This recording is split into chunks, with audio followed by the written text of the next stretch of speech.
Out of a total of 1,800 applications received, nearly 400 individuals completed the application processes.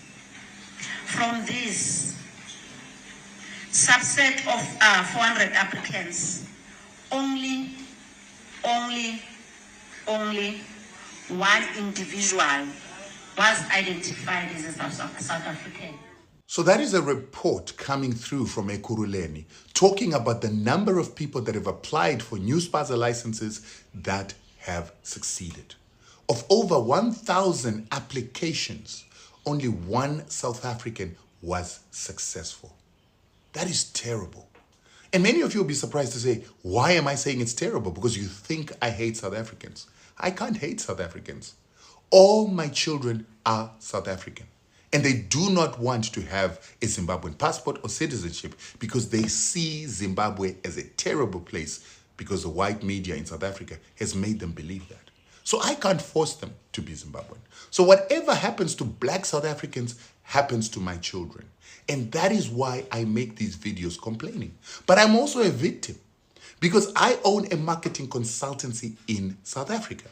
And since 2016, while Jacob Zuma was still there, we started being closed out of government business and corporate South African businesses because they said, number one, the business was controlled by a black man, should be controlled by a black woman. And when we made a black woman control the company, they said because of my existence as a Zimbabwean, that company should not be prioritized to getting tenders. So my daughters and sons who are South African are not going to inherit a powerful marketing consultancy based on business that is coming from South Africa, but based on business that is coming from other parts of Africa. Imagine how sad that is. And this brings us now to the issue, why are South Africans not registering for these spouses? Is it maybe because they're not interested in owning spouses? They want to own banks, mines, communications company, accounting firms, transport and logistics companies, and real businesses that white people are continuing to shield away from them by making them focus on spazas. Herman Mashaba and his little skivvy Victoria being used to try and take away black South African focus from real jobs and real companies and real sectors of the economy?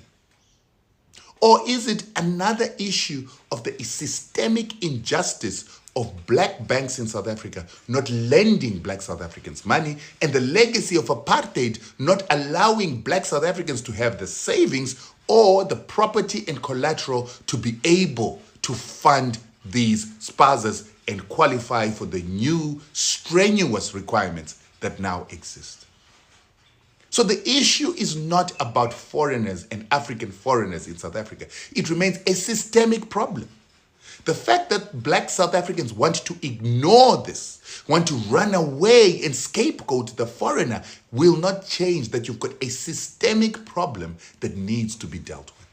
And while you are dealing with that, looking at African foreigners, what you don't know is that tickets from Israel to South Africa in economy class have shot up to 78,000 rands because people are coming from Israel to settle in South Africa. They are settling in the Western Cape, driving property prices up, driving rentals up, because they go into newspapers and they advertise, I am coming from Israel, I am a software engineer, I'm looking for property to rent from 30,000 to 45,000. They price black people out of the market.